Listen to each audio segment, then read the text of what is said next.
आइए दुष्यंदर जी के साथ जाते हैं। हाँ, वो हमारे साथ जुड़ चुके हैं। अदानी ग्रुप के ग्रुप सीएफओ हैं दुष्यंदर सिंह जी, और हमारे साथ बात करने के लिए आए हैं इस बड़े एफपीओ के बारे में। सिंह साहब, बहुत बहुत शुक्रिया 18 ऑफ स्वदेश पे हमसे बात करने के लिए। ये देश का सबसे बड़ा एफपीओ है जो आप लॉन्च कर रहे हैं। आपने काफ़ी रोड शोज शुरू कर दिए हैं, हम जानते हैं, हमसे बात भी कर रहे थे आप लास्ट वीक प्रेस मीट से, लेकिन दूसरे इंस्टीट्यूशन से भी आपने बातचीत करी है, इन्वेस्टर्स से।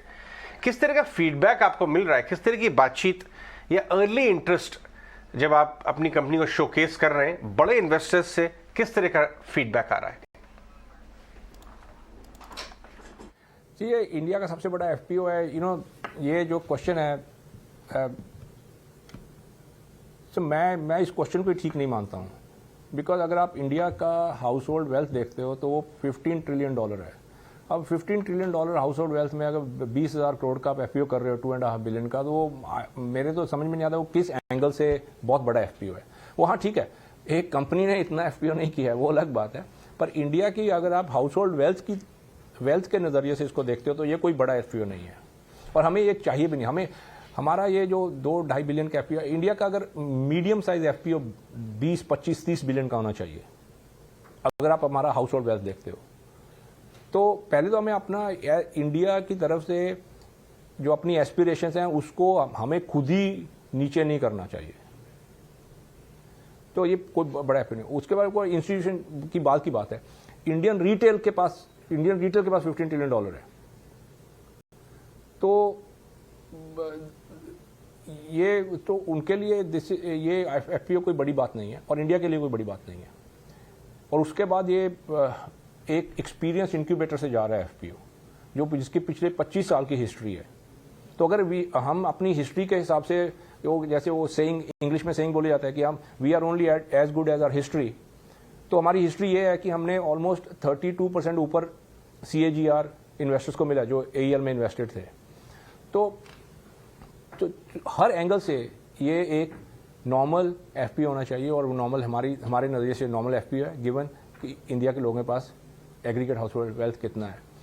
Institutional participation, strategic institutional participation जो हम पिछले 3 साल से करते आ रहे हैं, और वो चलता रहेगा, और इंस्टीट्यूशनल इंटरेस्ट बहुत स्ट्रांग है। और स्पेशली फैमिली ऑफिस की जो बड़ी इंस्टीट्यूशन है, जो बड़े फैमिली ऑफिस हैं, जो जिनके पास 20, 30, 40 बिलियन के से ज़्यादा फैमिली ऑफिस वेल्थ है, उनसे तो बहुत ज़्यादा इंटरेस्ट आ रहा है इस चीज़ में। और वो इसलिए है, बेसिकली आप इसमें एक चीज़ देखिए कि जो इंस्टीट्यूशनल इंटरेस्ट है, हम अदानी फैमिली इस एफपीओ के बाद भी लगभग 70% के आसपास ही होंगे। तो हम एक बड़े शेयर होल्डर हैं, अपनी कंपनी में रहते हैं, और हर कंपनी में हम बड़े शेयर होल्डर हैं। Right, absolutely.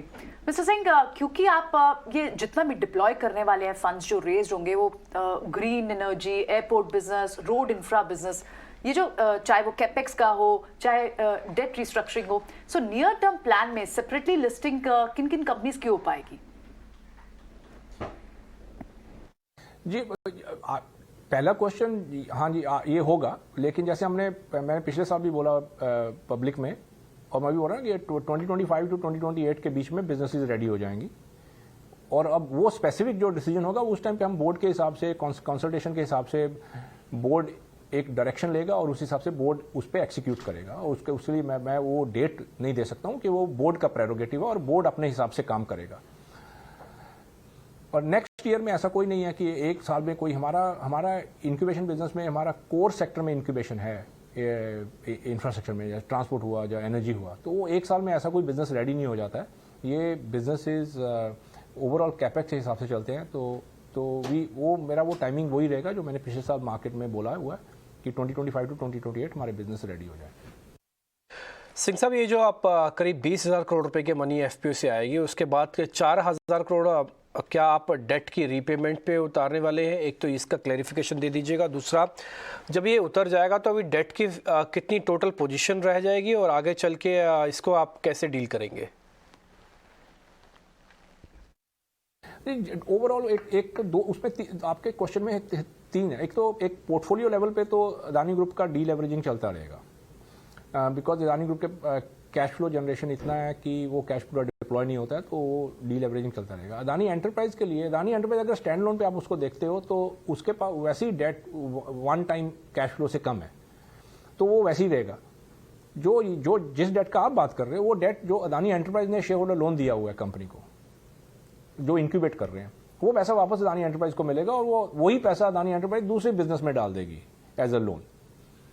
तो कोई ऐसा जो हमने पिछले नियरली 5 साल से हम बोल रहे हैं और 3 साल से पब्लिक में डिक्लेयर किया हुआ है, रेटिंग एजेंसीज ने भी अपनी रिपोर्ट में छापा हुआ है कि ब्रॉडली स्पीकिंग अदानी एंटरप्राइज का net debt to EBITDA depending on growth वो 4.5 तक जा सकता है डेट टू इबिडा, और वो 6.5 तक जा सकता है।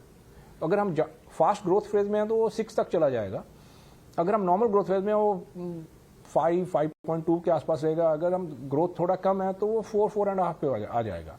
और ये रेंज जो है, ये जिसको हम इंटरनली हम फनल बोलते हैं, ये रेंज ऐसा ही रहेगा बिकॉज ये मैथमेटिकली नंबर निकल के आता है। तो वो बेसिक अगर हम लगभग $10 बिलियन के आसपास हमारा कैपेक्स होगा एट ए पोर्ट ग्रुप लेवल, और उसमें से अदानी एंटरप्राइज अभी ऑलमोस्ट 70 बिलियन अदानी एंटरप्राइज ही करेगी, तो वो उस नंबर से जो रिजल्ट आएगा उसके हिसाब से वी एक्सपेक्ट कि डेट में, लॉन्ग टर्म डेट में कोई चेंज नहीं होगा। और डेट अदानी एंटरप्राइज का नहीं है, डेट है जैसे एयरपोर्ट बिजनेस का डेट है, डाटा सेंटर बिजनेस का डेट है, रोड बिजनेस का डेट है। तो ये इसमें आपको ये डिफरेंस देखना होगा कि ये अदानी एंटरप्राइज नहीं बोरो कर रहा है। अदानी एंटरप्राइज की 100% ओन्ड सब्सिडरी या 50% ओन्ड सब्सिडरी, जैसे डाटा सेंटर एज कनेक्ट से हमारा जेवी है, वो बोरो कर रही है। तो ये तो अकाउंटिंग डेट है। अदानी एंटरप्राइज का खुद का debt is less than 1 time EBITDA, और वो ही रहेगा।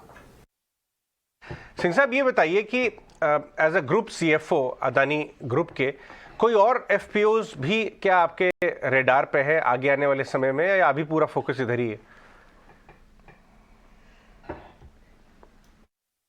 जी देखिए, मेरे पास हम इसको वैल्यूएट करते रहते हैं। तो जो जैसे हमने ये किया कि एक तो हमारा रिटेल पार्टिसिपेशन बढ़ाना है, और वो बढ़ाने का हमारे फाउंडर का ऑब्जेक्टिव और हमारा ऑब्जेक्टिव ये है कि इंडिया में एक वेल्थ इफेक्ट हो, लोगों को अपनी इनकम और बिजनेस के अलावा से एक उनका वेल्थ बनाने का साधन बनना चाहिए।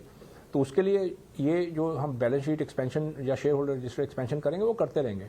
लेकिन अभी आज के दिन में कोई ऐसा स्पेसिफिक प्लान नहीं है। अगर वो हम टाइम टू टाइम रिव्यू करते हैं।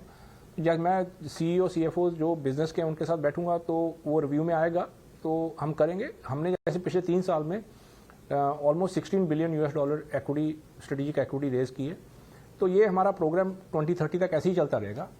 और उसमें अगर एफपीओ या आईपीओ या कोई ऐसा प्रोडक्ट जो हम क्या यूज़ करेंगे, स्ट्रेटेजिक इन्वेस्टर होगा या इंस्टीट्यूशनल इन्वेस्टर होगा या क्यूआईपी होगी, वो मैं उस रेलिवेंट बिजनेस के सीईओ सीएफओ बोर्ड के साथ कंसल्टेशन में ही हम काम करेंगे। तो जब होगा उस टाइम पे हम डिसाइड करेंगे।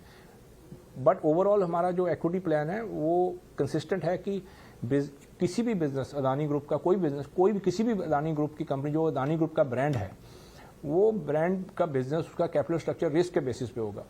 तो अगर वो रिस्क के बेसिस पे जब हम कैपिटल स्ट्रक्चर बनाएंगे तो उसका एक लेवल का डेट होगा, एक लेवल की उसको एक्विटी चाहिए, तो उस हिसाब से ये एक्विटी प्रोग्राम चलेगा।